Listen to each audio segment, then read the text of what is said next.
Greetings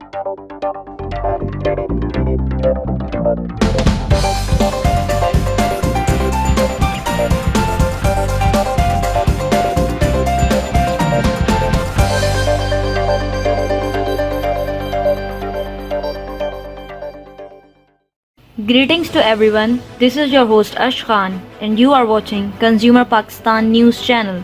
In today's bulletin, Rawalpindi Chamber of Commerce and Industry wants extended business hours in Ramadan. The RCCI has demanded an extension in business hours amid Ramadan and COVID-19 and urged the government to review its notification to close normal businesses by 6 p.m. during the month of Ramadan. Mohammad Nasir Mirza, president of RCCI, in a statement said that Ramadan is the month that increased the volume of business due to Eid shoppings, but shortening the timings for businesses would have an adverse effect on business activities. The business community has suffered badly due to COVID-19, and reducing business hours will further add more misery to their sufferings, he added. He said that reduced hours for businesses would cause more rush in the markets, which would lead to further spread of COVID-19. He proposed that business hours during Ramadan month shall be extended to 11 p.m. The country's economy is already going through difficult times, and many businesses are on the verge of closure, while thousands of workers were rendered jobless. The government should take measures to ensure strict implementation of SOPs in markets and allow all businesses to operate at normal timings to save them from further losses, he suggested.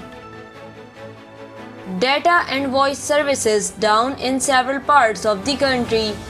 Pakistan Telecommunication Authority, on directions from the Ministry of Interior, has asked mobile phone companies to block voice and data or just the data in some cases across select locations in major cities of the country.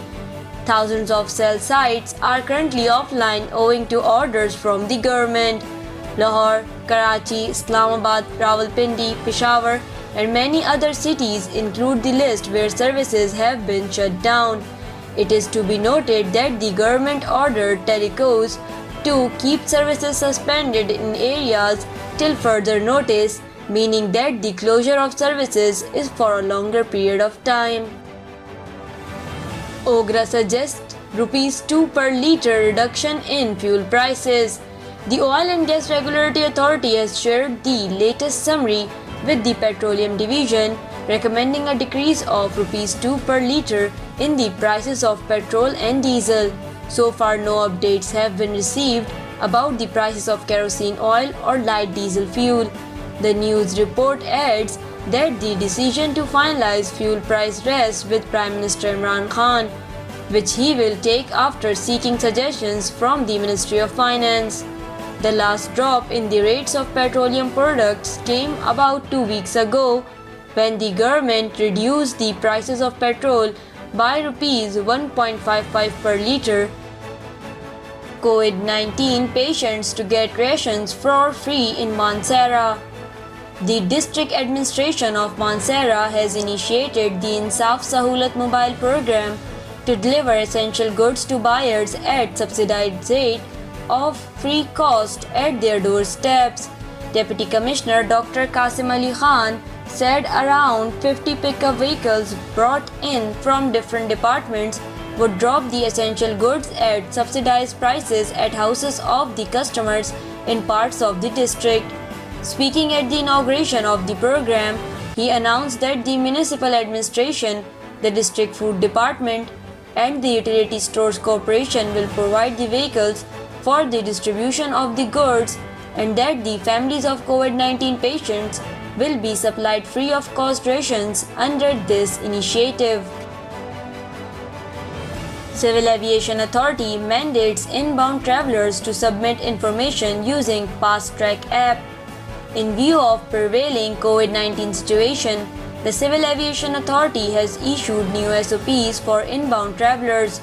According to Director Air Transport (CAA) Irfan Sabir, all passengers traveling to Pakistan will be required to provide detailed information through the CAA's Fast Track app developed by the National Information Technology Board. The Fast Track app is a part of a wide range of measures taken by the CAA to streamline the management of travelers coming to Pakistan during the COVID-19 pandemic. It aids in recording and tracking of basic information of passengers. The application also comes with scanning options for national and international identity cards and passports. All airlines operators will be required to ensure strict compliance with the latest CAA directive from 1st May. In case of failure to comply with the CAA's order, strict action will be taken against airline operators.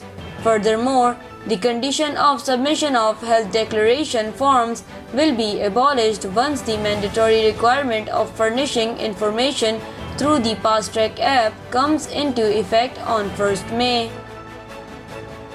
Thank you for watching Consumer Pakistan News Channel. This is I, Ash Khan. See you in the next bulletin. Until then, take care and goodbye.